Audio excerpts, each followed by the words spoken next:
로봇의 요소 기술들이 이제 굉장히 폭발력을 일으킬 수 있는 단계에 접어들었어요. 인터넷이 처음 나왔을 때, 아이폰이 처음 나왔을 때 그 사이클은 10년 동안 지속이 됐죠. 결국에는 AI와 이걸 구현해주는 반도체가 로봇에서 만나면서 결국에는 폭발적인 성장을 이제 가져온 시기에는 일단 도달했다. 10년 뒤에는 전체 인류의 인구보다도 많아질 수 있는 게 로봇 아니냐.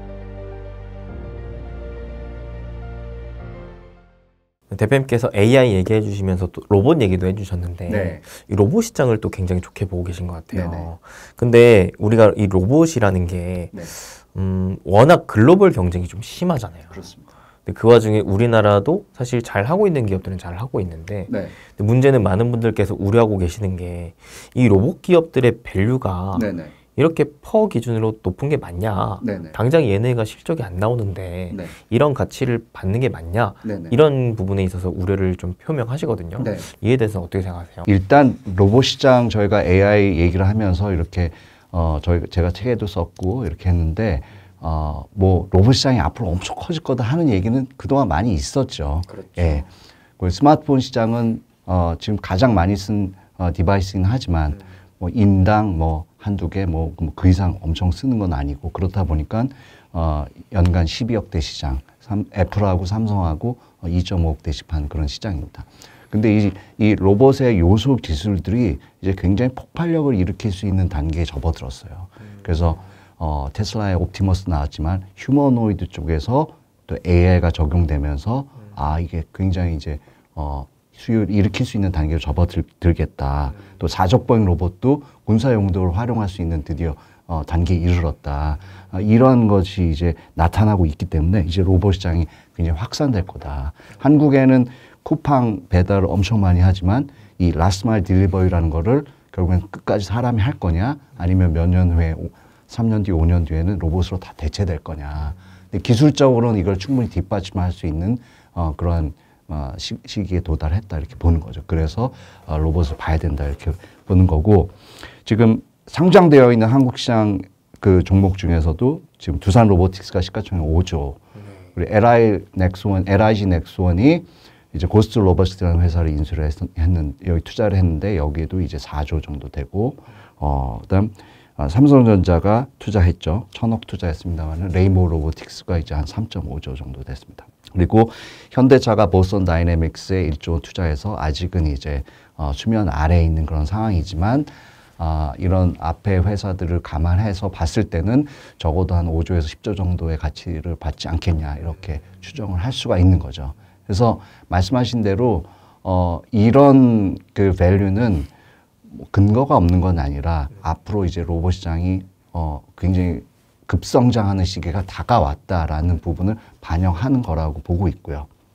다만 앞으로 3년 내, 5년 내에 실제로 이 기업들이 매출액을 급성장시켜야지만 이런 것들이 정당화되고 유지가 될 수 있다고 보고 있습니다. 그러니까 두산 로보틱스 같은 경우에 전 세계 협동 로봇 시장이 5%를 차지하고 있다라고 보면 유니버셜 로보틱스라는 회사는 50% 과점하고 있는데 이 회사만큼 얼마나 빠른 속도로 커질 수 있을 거냐, 어떤 경쟁력으로 차별화해서 커질 수 있을 거냐, 이런 부분들이 이제 각 기업들이 이제 해결해야 되는 부분이라고 보고 있고, 또 보스턴 다이내믹스는 보면 휴머노이드 로봇도 있고 사적 보행도 있지만 그런 것들이 경쟁력이 뭐 예를 들면 뭐 군사적으로 적용을 하거나 제조업 라인에 넣거나 하기에는 또 맞지 않는 부분이 있다. 그럼 뭘로 이 매출을 일으킬 거냐, 창고 로봇이냐, 아니면 배달 로봇을 새로 진출할 거냐, 이런 것들은 이제 각 기업들이 또 비즈니스를 전개해 봐야 되는 거죠. 네. 레인보우 로보틱스도 지금은 협동 로봇 시장에서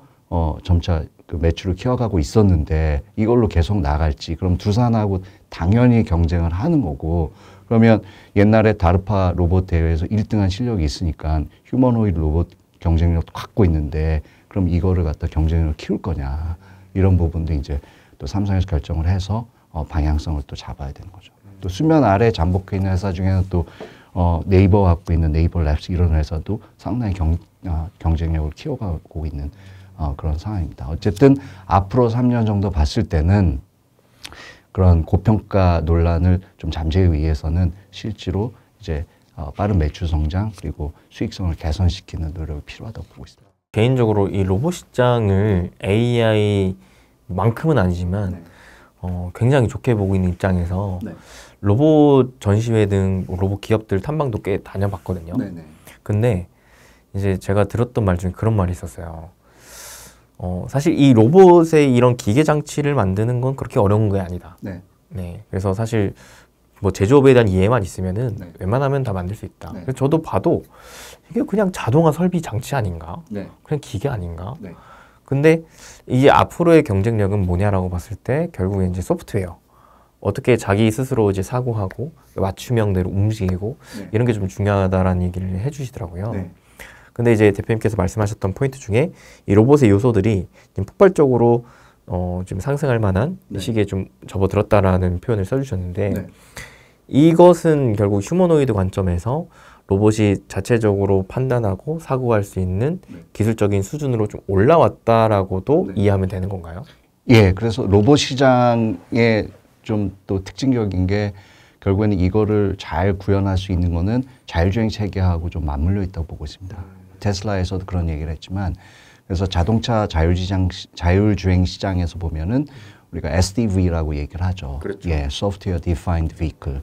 그래서 테슬라의 이 Software Defined Vehicle 체계를 보면 자동차에 이제 하드웨어 3.0 칩이 들어가고 또 슈퍼컴퓨팅 체계가 들어가게 됩니다.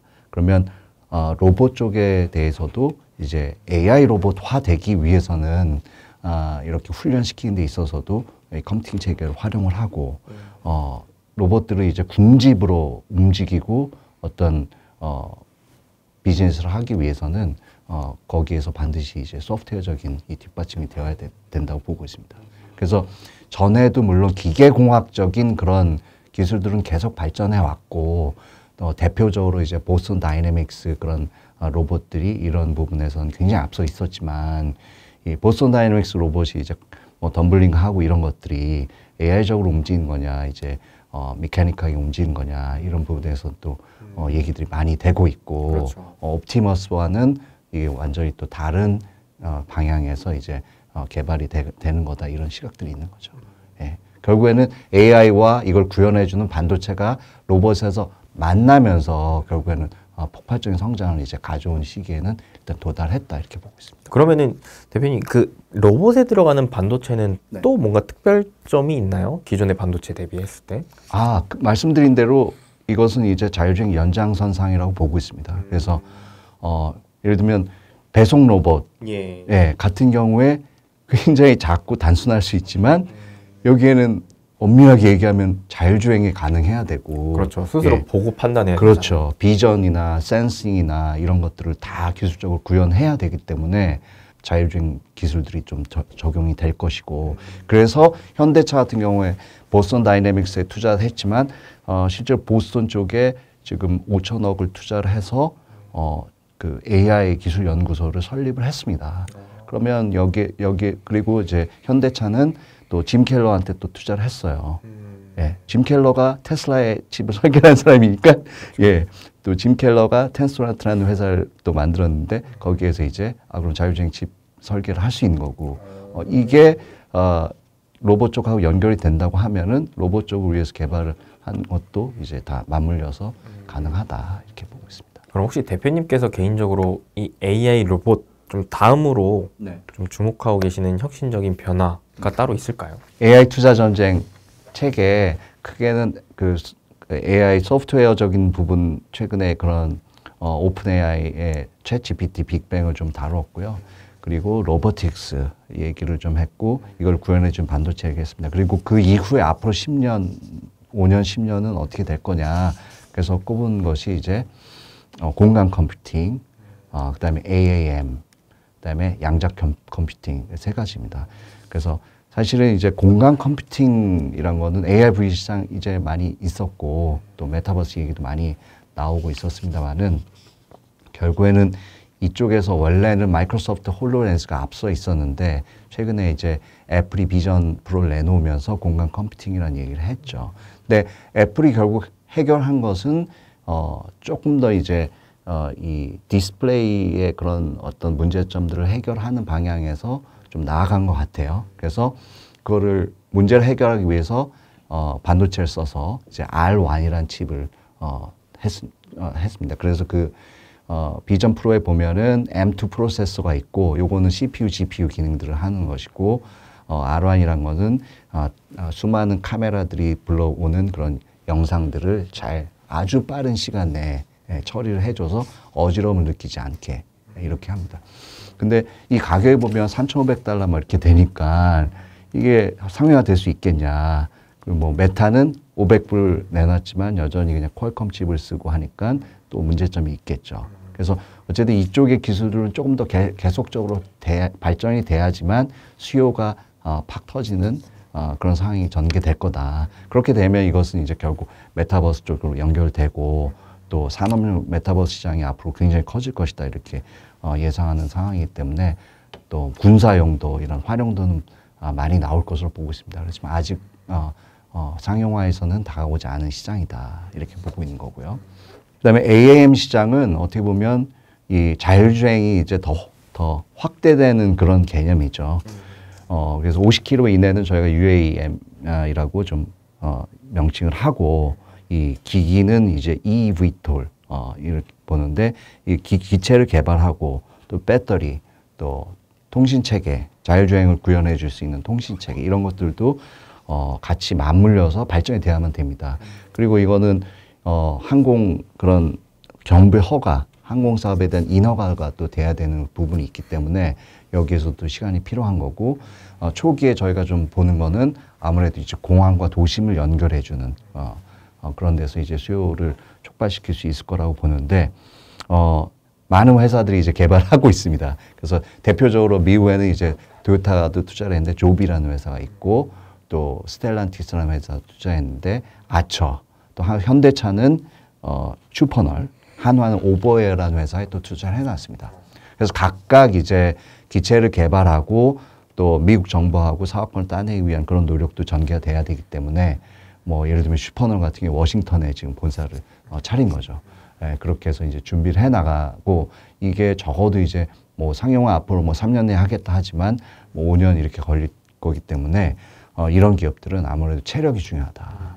그래서 얼마나 이제 지금 쌓아놓고 있냐, 이런 것들 좀 볼 필요가 있는 것 같아요. 그래서 지금으로 보면은 뭐 조비 같은 회사들이 이제 좀 돈을 많이 모아놓고 투자를 받고 이렇게 해서 준비를 해나가는 과정이고요. 그리고 양자 컴퓨팅은 이제 AI 컴퓨팅이 지금 워낙 이제 주목을 받고 있고, 드디어 이제 확장성을 나타내는 그런 시기에 도달했고, 이 이후에 뭔가 또 AI 컴퓨팅이 좀 뒷받침하지 못하는 부분들도 있을 텐데, 이제 저희가 소위 이제 복잡계의 문제들, 그러니까 뭐 날씨나 기후 문제, 생명과학의 문제, 어떤 우주의 문제, 이런 것들 변수가 굉장히 많은 것들을 효과적으로 계산하고 이렇게 하는 데 있어서는 이제 양자 컴퓨팅이 맞다라고 보고 있는 거죠. 예, 그래서 근데 이제 이거를 구현하는 방식들이 이제 몇 가지 있습니다. 그래서 뭐 초전도체 방식도 있고요. 그다음에 이온 트랩이라는 것도 있습니다. 초전도체 방식은 마이너스 273도를 구현해 줘야 되기 때문에 예, 이거를 위한 그 설비들이 이제 많이 필요한 거죠. 예. 그래서 이쪽은 이제 IBM이나 구글이 좀 앞서 있습니다. 그래서 구글 같은 경우는 이제 70큐비트 뭐 이렇게 큐비트라는 용어가 나오는데, 네네. 이제 일반적으로 0, 1 계산은 이제 비트고, 큐비트는 0과 1의 이 공 같은데 이제 들어갈 수 있는 확률입니다. 그래서 2의 n승으로 나갑니다. 그래서 IBM 같은 경우는 400큐비트가 넘는다 뭐 이렇게 하고 있지만, 큐비트가 많아지면 또 오류가 많아질 수가 있어요. 예. 그래서 그런 부분에서는 어쨌든 뭐 경쟁을 하고 있는 거고, 또 이온 트랩에서는 아이언큐라는 회사가 좀 앞서 있죠. 여기는 이제 특히 이제 한국계 김정상 교수님, 또 멀로 교수 이렇게 해서 잘 알려져 있는데, 여기는 30큐빗 정도밖에 안 됩니다. 그러나 이제 굉장히 또 상온에서 구현을 한다. 그리고 정확도가 높다. 이런 것들을 이제 하고 있지만, 실제로 적용이 되고 확산이 되고 이제 매출이 일어나는 그런 과정들을 봐야지만 되기 때문에 양자 컴퓨터는 아직은 굉장히 초기다. 이런 회사들은 마찬가지로 적자가 나고 이런 거기 때문에 사실은 미국 시장에 상장이 되었지만 벤처 투자 같은 그런 것이다. 최근에는 이제 김정상 교수님이 좀 다시 학교로 돌아가시고 했기 때문에 주가도 많이 빠지고 지금 앞으로 비즈니스 전개는 어떻게 될 거냐 그런 부분에 좀 지켜볼 필요가 있는 상황인 것 같습니다. 근데 대표님 제가 이 AI 로봇을 좀 공부할 때 좀 개인적으로는 기대가 많이 됐던 포인트가 뭐였었냐면 기존에 우리가 뭐 속히 말해 성장주, 기술주를 투자를 할 때 보통 TAM이라고 하잖아요. 이게 도달 가능성이 얼마나 될 것이냐. 이 예를 들어 스마트폰이라고 하면은 뭐 끽해봤자 전 세계 인구의 거의 한 사람이 한 명 정도 쓰는 게 거의 일반적일 거니까 자동차 역시 마찬가지고 그러면은 그 시장에 대한 좀 시장성과 한계가 좀 명확하잖아요. 근데 이 AI와 로봇 얘네의 한계는 어디인가? 특히나 로봇 같은 경우에도 몇 개나 또 만들어질 것인가? 이런 부분에 있어서 아직까지는 개인적으로는 좀 무한대수가 그려지고 있어서 이게 사실 또 애널리스트 출신이시다 보니까 보통 그런 거 많이 하시잖아요. 뭐 이거 몇 조 시장이다.